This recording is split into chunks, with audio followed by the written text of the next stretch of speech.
DK Shivakumar ಅವರು ಮುಖ್ಯಮಂತ್ರಿಯಾದರೆ 101 ಈಡುಗಾಯಿ ಹೊಡೆಯುವುದಾಗಿ ಹರಕೆ ಹೊತ್ತಿದ್ದ ಚನ್ನಪಟ್ಟಣ ತಾಲೂಕು ಕಾಂಗ್ರೆಸ್ ಶನಿವಾರ ಈಡುಗಾಯಿ ಹೊಡೆದು ವಿಶೇಷ ಪೂಜೆಯನ್ನು ಸಲ್ಲಿಸಿ ಹರಕೆಯನ್ನು ತೀರಿಸಿತು.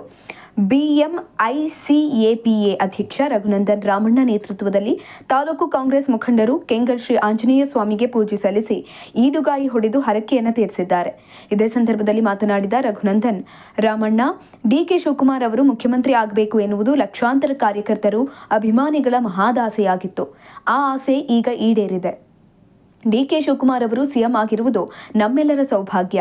ಅವರ ನೇತೃತ್ವದಲ್ಲಿ ರಾಜ್ಯ ಸಮಗ್ರ ಅಭಿವೃದ್ಧಿ ಕಾಣಲಿದೆ ಅಂತ ತಿಳಿಸಿದ್ದಾರೆ. ಕನಕಪುರದ ಮನೆ ಮಗನಿಗೆ ಅತ್ಯುನ್ನತ ಗೌರವ ಸಿಕ್ಕಿದೆ. ಕಾಂಗ್ರೆಸ್ ಸರ್ಕಾರ ರಾಜ್ಯದ ಜನತೆಯ ಆಶೆಗಳನ್ನು ಈಡೇರಿಸಲು ಕಂಕಣಬದ್ಧವಾಗಿದೆ. ಬೆಂಗಳೂರು ದಕ್ಷಿಣ ಜಿಲ್ಲೆಯ ಸಮಗ್ರ ಚಿತ್ರಣವೇ ಬದಲಾಗಲಿದೆ ಅಂತ ತಿಳಿಸಿದ್ದಾರೆ.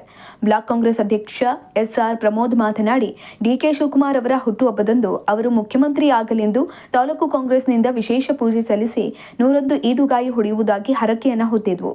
ಈಗ ನಮ್ಮ ಆಸೆಯನ್ನ ಕೆಂಗಲ್ ಆಂಜನೇಯ ಸ್ವಾಮಿ ಈಡೇರಿಸಿದ್ದಾರೆ. ಹಾಗಾಗಿ ಇಂದು ಹರಕೆಯನ್ನ ತೀರಿಸಿದ್ದೇವೆ. ಮುಂದಿನ ದಿನಗಳಲ್ಲಿ ಅವರ ಆಡಳಿತಕ್ಕೆ ಯಾವುದೇ ಚ್ಯುತಿ ಬಾರದಂತೆ ಅನುಗ್ರಹಿಸಲು ಬೇಡಿಕೊಂಡಿದ್ದೇವೆ ಅಂತ ತಿಳಿಸಿದ್ದಾರೆ. ಇನ್ನು ಇದೇ ಸಂದರ್ಭದಲ್ಲಿ ಯುವ ಕಾಂಗ್ರೆಸ್ ಅಧ್ಯಕ್ಷ ಚಂದ್ರಸಾಗರ್, ನಗರಸಭೆ ಅಧ್ಯಕ್ಷ ನಾಗೇಶ್, ಉಪಾಧ್ಯಕ್ಷ ಲೋಕೇಶ್, ಸದಸ್ಯರಾದ ಶ್ರೀನಿವಾಸ್ ಮೂರ್ತಿ, ವಾಸಿಲ್ ಅಲಿ ಖಾನ್, ಗ್ಯಾರಂಟಿ ಸಮಿತಿ ಅಧ್ಯಕ್ಷ ರಂಗನಾಥ್, ಬ್ಲಾಕ್ ಕಾಂಗ್ರೆಸ್ ಅಧ್ಯಕ್ಷ ಸುನಿಲ್ ಕುಮಾರ್, ಮುಖಂಡರಾದ Karun M Anand, Kudluru Dinesh, PD Raju, Chetan Keekar, AC Veeregowda, KPCC ಮಹಿಳಾ ಘಟಕದ ಕಾರ್ಯದರ್ಶಿ ಕೆಟಿ ಲಕ್ಷ್ಮಮ್ಮ, ಬೆಂಗಳೂರು ದಕ್ಷಿಣ ಜಿಲ್ಲಾ ಮಹಿಳಾ ಘಟಕದ ಜಿಲ್ಲಾ ಅಧ್ಯಕ್ಷೆ ಕೋಕಿಲಾ ರಾಣಿ, ಮಲವೇಗೌಡ, ಮುದ್ದುಕೃಷ್ಣೇಗೌಡ, ಹರೂರು ರಾಜಣ್ಣ, ಮೊಹಮ್ಮದ್ ತೌಸೀಫ್, ಮತೀನ್ ಖಾನ್, ಎಸಿ ಶೇಖರ್ ಸೇರಿದಂತೆ ಹಲವರು ಹಾಜರಿದ್ದರು.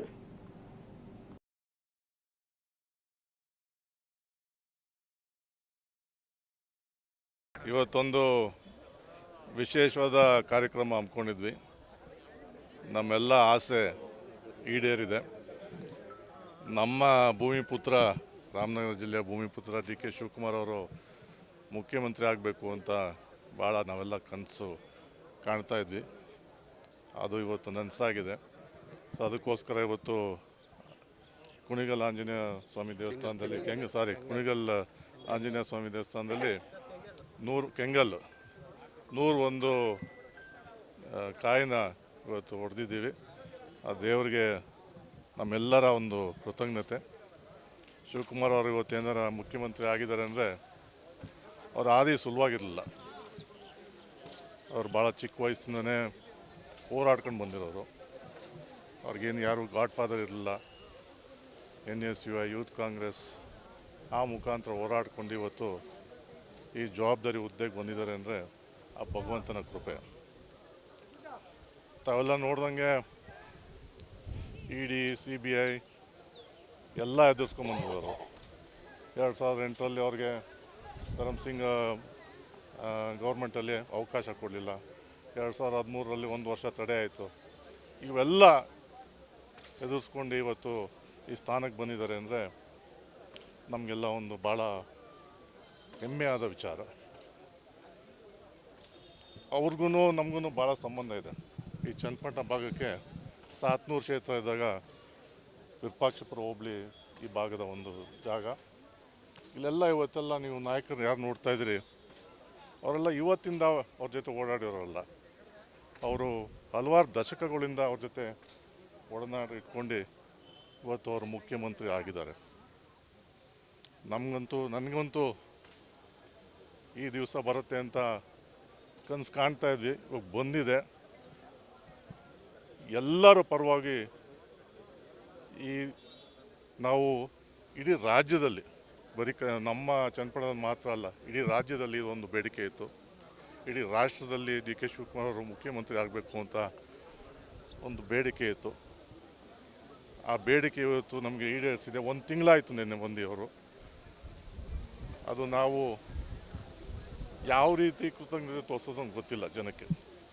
ನಮ್ಮ ಚನ್ನಪಟ್ಟಣದ ಜನತೆ, ವಿರೂಪಾಕ್ಷಪುರ ಹೋಬಳಿ ನಾಯಕರು 3 ಸತಿ ಅವ್ರನ್ನೆಲ್ಲ ಫಸ್ಟ್ ಸಾತ್ನೂರು ಇದ್ದಾಗ 3 ಬಾರಿ ಅವ್ರಿಗೆ MLA ಮಾಡಿ ಕಳಿಸಿದರು. ಕನಕಪುರದವರು ಕೂಡ 5 ಬಾರಿ ಅವ್ರಿಗೆ ಆಯ್ಕೆ ಮಾಡಿ ಈಗ ಮುಖ್ಯಮಂತ್ರಿ ಮಾಡಿದ್ದಾರೆ. ಸೊ ಇದೊಂದು ಭಾಳ ಏನಂತಾರೆ ಇಮೋಷ್ನಲ್ ಟೈಮ್ ನನಗೆ. ನಮ್ಮ ಸಾಹೇಬರು ಇವತ್ತು ಮುಖ್ಯಮಂತ್ರಿ ಸ್ಥಾನ ಅಲಂಕರಿಸ್ತಾ ಇದ್ದಾರೆ ಅಂದರೆ ಭಾಳ ಒಂದು ಹೆಮ್ಮೆವಾದ ವಿಚಾರ. ಸಿದ್ದರಾಮಯ್ಯನವರು ಕೂಡ ಇವತ್ತು ನಾವು ಅವ್ರಿಗೆ ಅಭಿನಂದನೆ ಹೇಳಬೇಕು. ಅವರ ಮಾರ್ಗದರ್ಶನದಲ್ಲಿ ಕೂಡ ಇವತ್ತು ಡಿ ಕೆ ಶಿವಕುಮಾರ್ ಕೂಡ ನಡ್ಕೊಂಡು ಹೋಗ್ತಾರೆ. ಹೈಕಮಾಂಡು ಕೂಡ ರಾಹುಲ್ ಗಾಂಧಿ ಅವರು, ಸೋನಿಯಾ ಗಾಂಧಿ ಅವರು, ಖರ್ಗೆ ಅವರಿಗೆ ನಮ್ಮೆಲ್ಲರ ಕೃತಜ್ಞತೆ. ಸೊ ನಮ್ಮ ಶಿವಕುಮಾರ್, ನಮ್ಮ ಹೆಮ್ಮೆಯ ಶಿವಕುಮಾರ್ ಇವತ್ತು ಮುಖ್ಯಮಂತ್ರಿ ಆಗಿದ್ದಾರೆ ಅಂದರೆ ನಮಗೆ ಒಂದು ದೇವರಿನ ಕೊಡುಗೆ ಆಗಿದೆ. ಇವತ್ತು ನಾವು ಡಿ ಕೆ ಶಿವಕುಮಾರ್ ಅವರ ಹುಟ್ಟುಹಬ್ಬದ ದಿನ ಇದೇ ಕೆಂಗಲಾಂಜನೇಯ ಸ್ವಾಮಿ ದೇವಸ್ಥಾನದಲ್ಲಿ ಪೂಜೆ ಮಾಡಿ ಭಗವಂತ ಅವರಿಗೆ ಒಳ್ಳೆಯದಾಗಲಿ, ಆದಷ್ಟು ಬೇಗ ಈ ತಿಂಗಳೇ ಮುಖ್ಯಮಂತ್ರಿ ಆಗಲಿ ಅಂತ ಅರಸ್ಕೊಂಡು ಅವರೇನೋ ಮುಖ್ಯಮಂತ್ರಿ ಆದರೆ ರಘುನಂದನ್ ರಾಮಣ್ಣವ್ರ ಕೈಲಿ ಮತ್ತು ನಮ್ಮೆಲ್ಲ ಕಾಂಗ್ರೆಸ್ ಕಾರ್ಯಕರ್ತರ ಕೈಲಿ 100 ತೆಂಗಿನಕಾಯಿ ಹೊಡಿತೀವಿ ಅಂತ ಅರಸ್ಕೊಂಡಿದ್ದು. ನಾವೇನು ನಾವು ಅರಿಕೆ ಮಾಡ್ಕೊಂಡು ಹೋಗ್ತೀವಿ. ಆ 15 ದಿನಕ್ಕೆ ಈ ರಾಜ್ಯದ ಮುಖ್ಯಮಂತ್ರಿಯಾಗಿ ಅವರು ಘೋಷಣೆಯಾಗಿ ಮುಖ್ಯಮಂತ್ರಿಯಾಗಿ ಪ್ರಮಾಣ ವಚನ ಸ್ವೀಕಾರ ಮಾಡ್ತಾರೆ. ಸೊ ಭಗವಂತನ ಆಶೀರ್ವಾದದಿಂದ, ಕೆಂಗಲಾಂಜನೇಯ ಸ್ವಾಮಿ ಆಶೀರ್ವಾದದಿಂದ ನಮ್ಮ ಮಾನ್ಯ ಡಿ ಕೆ ಶಿವಕುಮಾರ್ ಸಾಹೇಬರು ಮುಖ್ಯಮಂತ್ರಿ ಆದರು. ನಾವು ಅದಕ್ಕೋಸ್ಕರ ನಾವು ಪ್ರಾರ್ಥನೆ ಮಾಡೋದಕ್ಕೆ ಫಲ ಸಿಕ್ತು ಅಂತ ಹೇಳಿ ಇವತ್ತು ಎಲ್ಲ ಚನ್ನಪಟ್ಟಣ ತಾಲೂಕಿನ ಎಲ್ಲ ಮುಖಂಡರು ನಮ್ಮ ರಘುರಾಮಣ್ಣ ನೇತೃತ್ವದಲ್ಲಿ ಇವತ್ತು 101 ತೆಂಗಿನಕಾಯಿನ ಈಡ್ಗಾಯಿ ಹೊಡೆಯುವ ಮುಖಾಂತರ ಈ ಒಂದು ಅರ್ಕೆಯನ್ನು ತೀರಿಸಿದ್ದೀವಿ. ಅದಕ್ಕೆ ಧನ್ಯವಾದಗಳು. Thank you.